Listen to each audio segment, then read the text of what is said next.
Hi everyone, Paul Morbid here, Morbid Team Entertainment. So I have yet another single 8 Fujica vintage movie camera, the Sound AXM 100.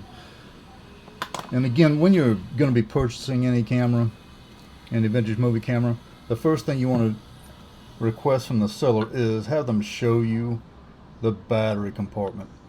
It's really best to visit and with the seller upon that you can to check the camera firsthand. However, as you can see here, the battery compartment is clean and is not corroded, and generally that will tell you the camera is operational, unless you have some of this with a leatherette is peeled off a lot and misplaced, and it looks like it's been replaced in a very basic fashion. Then you know someone has attempted to work on it. Okay, the only thing I have as a situation here, I believe someone has been inside of it, is this exposure cover is missing. It just clamped into there. Alright, so either someone dropped it and broke it, but they had to do it really precisionally, because there's nothing else that I can see that's damaged or has a ding in it, dent or scratch on it, on the cover, on the outer body. But I'll need to get one of those. So with explaining that, I want to go ahead and load this one up with some batteries. And that looks like a negative down there. Up.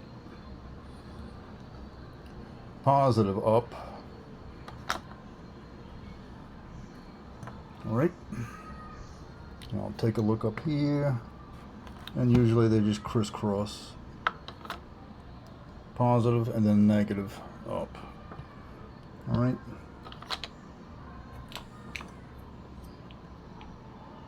Let's see if we can get these on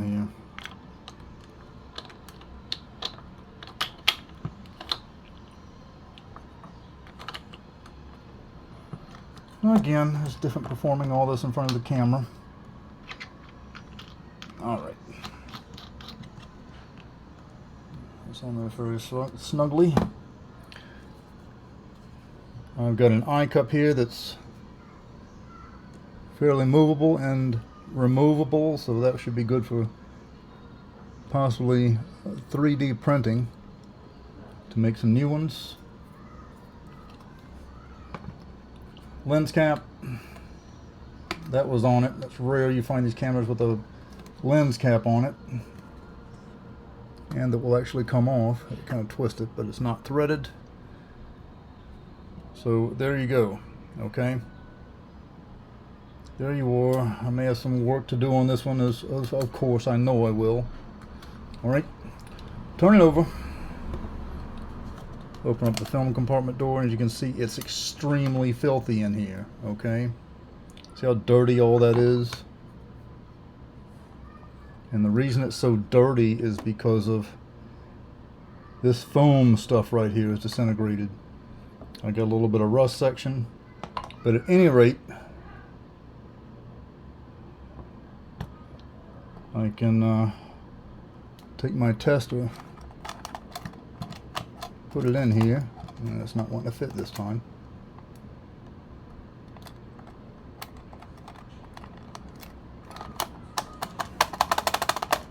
Do some work. Close it up. Okay. You can even look at the little white dot inside the window. And we'll take this and we'll switch this on to run, as you can see there. Press it, and we can see it operates. See how filthy it is? Even got the cartridge, my tester, dirty right there. Alright, you can press it here, and you see how it operates. The spindle at the bottom. Okay, and how this sound section, the pinch roller, comes up. So I've got another one I'm working on, trying to eliminate a lot of this stuff, because also this camera and the rest of these sound cameras, not only do they have a pin selection up here for the back of the single 8 cartridge, as you can see here with this R25. Okay, they've got it here for the pins that move up and down, and the sound section has one or more, as you can see at the end of my pencil eraser, for the sound section. And this is, there'll be one or more depending on what type of model that you have. This is a really basic excuse me, camera. So we'll put this in here again,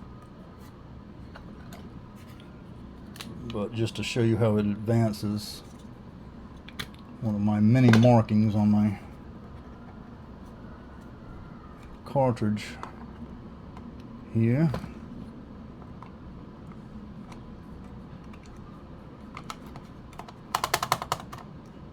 Okay, give it a test and watch the little wheel inside, the spindle and the white dot, more importantly. Alright, so let's see if the, push that up. Alright, so it's gone. Magic marker marking. It's really filthy, that's for sure. So what I'm suggesting that you do, if you're going to get one of these cameras, select the model that you're going to use and it's going to be right for you. Okay, you can see the basicness and how dirty this is, and it's going to take a lot of work. It's going to be just like the Sound 500 that I've got going on onto the table. Here you got very basic usage. You're not going to get very far with this, but it's just as a fixer-upper and a handout to maybe one of your crew, or you know, something like I would do. That would be it. The labor of replacing parts inside of here, the labor of time, is going to far exceed the value of this camera. All right, so I can go ahead and switch this back to lock, and that is essentially it for this Fujica Single 8 Sound AXM 100. So if you've seen some of my videos so far with the Fujica ZXM 500, the sound, most of the issue is down here in the handle grip, which has to be dismantled and reworked, is what it has to be. They just all that foam that has disintegrated inside of there, and it's a real situation. It really is. So there you are. So there you have it with the Fujica Sound AXM 100. You're not going to get much out of this camera. It's very basic. When you get one, you have to go inside and rework it, like I'm doing with the 500 model. It's a lot of work, and it's going to far again exceed, with the labor and time, the value of the camera. So you might as well use it for yourself when you get into these type of situations. All right, do contact me at the social media outlets provided on the screen, and remember, as always, do subscribe. Until next time, later.